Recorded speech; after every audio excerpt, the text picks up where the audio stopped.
Steph Speirs joins me now. Steph is the Chief Executive Officer of Solstice. That's a solar company currently building a solar farm in Lawrence. And Steph, welcome to WIOX. Thank you. Thank you for having me. So I wonder if you could tell our listeners about the solar farm that's under construction in Lawrence. Where is it located and when do you expect it to be completed? Sure. So the solar farm is built in a hay farm in Lawrence, and it's about on 13 acres of land. And the solar developer we're working with is Delaware River Solar, and they built out 7,920 panels on that farm. How much electricity is this project expected to generate? Great question. So in about December, at its lowest, it would be 136,000 kilowatt hours. And in July, at its highest, it would be about 400,000 kilowatt hours. Tell me about your partner. It's Delaware River Solar. They're a local solar developer based in New York, and they're the ones that build and finance the solar farm such that local residents can take part in it. NYSEC is the utility that serves this area, and if NYSEC customers want to buy electricity from Solstice, how do they go about doing that? Yeah, any residents that want to switch to solar can contact us by calling 607-358-5080, or they could visit our website to get started. And we are at solstice.us/go-solar. So it's www.solstice.us/go-solar. Are there residency requirements to buy this electricity? Don't you have to live in certain counties? Yes, the counties that can participate in the shared solar garden include Chenango, Delaware, Otsego, Sullivan, Broome County, Greene County, Hamilton, Lewis, Madison. The last couple of ones are Oneida and Schoharie.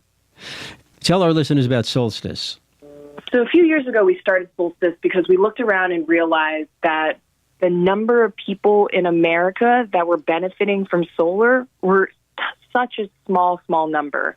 And the reason why is because 80% of Americans are actually locked out of the solar market because they cannot put solar on their own rooftop.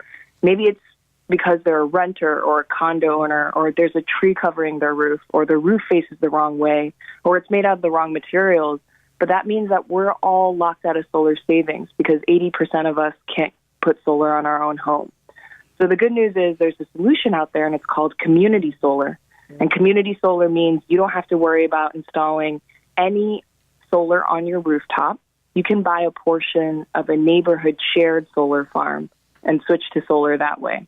How it works is the electricity from the shared farm goes back to the grid, and participants see a credit that shows up on their NYSEG bill for the solar that's produced by their share. So you can think of it like a community garden, but for solar. And the best part is there's no upfront cost. You're basically just paying for the power that's produced by your share of the shared solar farm, but you're paying for it at a 10% discount to what you would have paid NYSEG. So you're getting cheaper energy, you're getting to support local green energy, and you don't have to put anything on your home, and you pay no upfront cost. So it's a really good deal for households. I wonder if you could explain how the electricity is priced, because there's no fuel involved, but there's a lot of capital costs. Exactly, yeah. So basically, our partners, Delaware River Solar, the local New York solar developer that's building the farm, they're putting up the capital cost, the upfront cost to build the farm. But they're making the farm available to residents to participate in at no upfront cost to the residents, because the Delaware River Solar will get paid back over time. And is this electricity competitively priced compared to what NYSEG sells? Yeah, the best part is actually that it's cheaper than what NYSEG sells. It's 10% cheaper than the power that you're buying through NYSEG. And that's because Delaware River Solar can offer residents and households a discount for signing up for their solar power. And what you're doing is you're actually locking in that 10% savings for as long as you're part of the project. You should also explain that NYSEG will still be distributing and billing the customer. So basically how it works is that you're not going to, if you sign up for Solstice's community solar product, you're not going to change your relationship with NYSEG. You're still going to get power through your electricity lines, but you're going to be saying, I want to support this local clean energy solar farm, and I want to get a credit for cheaper electricity by supporting this local solar farm. It's an interesting thing about solar in the Catskills. There's not a whole lot of sunshine in the Catskills. There's more in the summer, very little actually sunshine, sunny days in the wintertime. I just returned from a trip to Colorado and Utah, and it's always sunny in Colorado and Utah. They brag it's a minimum of 300 days of bright sunshine. Is there enough sunshine in the Catskills to make this a worthwhile project? Yeah, there is actually, and it might sound surprising to some of your listeners because they know what a hard winter looks like, and there's a lot of snow often.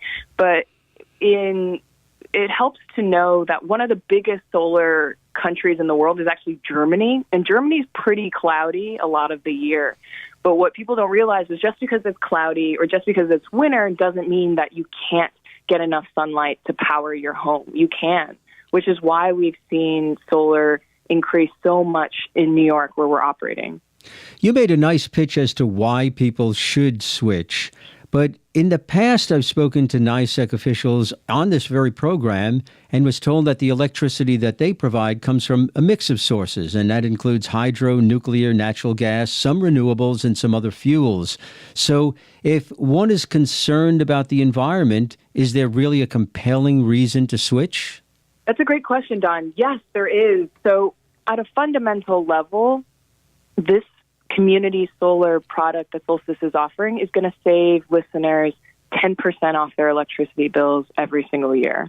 That's a fixed savings rate they get to lock in by taking advantage of this solar farm.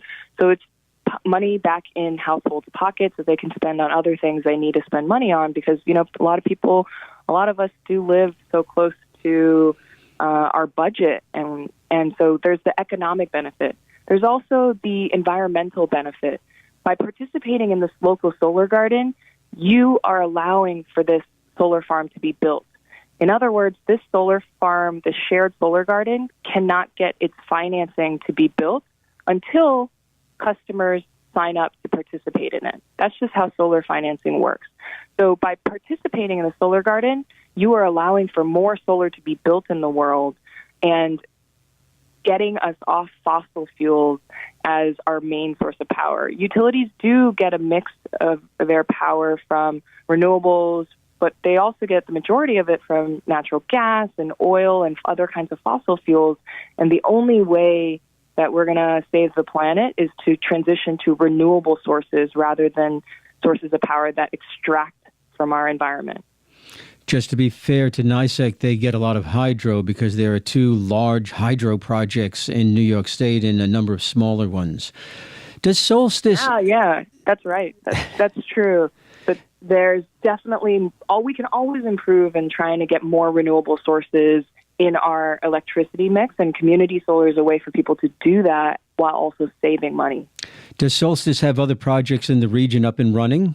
Yeah. We've worked on projects throughout. There's one built in one we call the Bear Road project, and so that's getting turned on right now in the central New York region. We've also worked on projects outside of the Binghamton and Ithaca areas as well, and those were all with our local solar developer partner, Delaware River Solar. And the reason why we started Solstice was because we looked around and saw ordinary people who were working hard and trying to save money on their bills. They couldn't get access to clean energy. And yet the cost of solar has dropped so much in the last few years that it could save us all money on our electricity bill if we could just access solar power. So community shared solar arrays or the way for us to get solar in the hands of ordinary Americans, low to moderate income folks who are just trying to make it in their finances.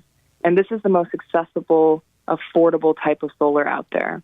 Does Solstice get state and federal subsidies for this kind of a project? No. So for every solar project built in the country, there are tax equity benefits for the developer that's building the farm. Basically, if they put up the upfront cost to build a solar farm, they'll get 30% of that installation cost as a tax credit. That's a federal policy that's in place across the country. But Solstice personally doesn't benefit from that. We're an organization that exists to sign more people up for clean energy that's affordable and that's accessible. Our obsession, why we get up every day, is how do we make this more accessible to more people such that we can save the planet and save people money on their electricity bills? So we're a community organization focused on education and enrollment. Steph Speirs. Steph is the Chief Executive Officer of Solstice. That's a solar company currently building a solar farm in Lawrence. Steph, thank you for coming on WIOX. Thanks a lot for your time, Don, and thanks to everyone who's listening.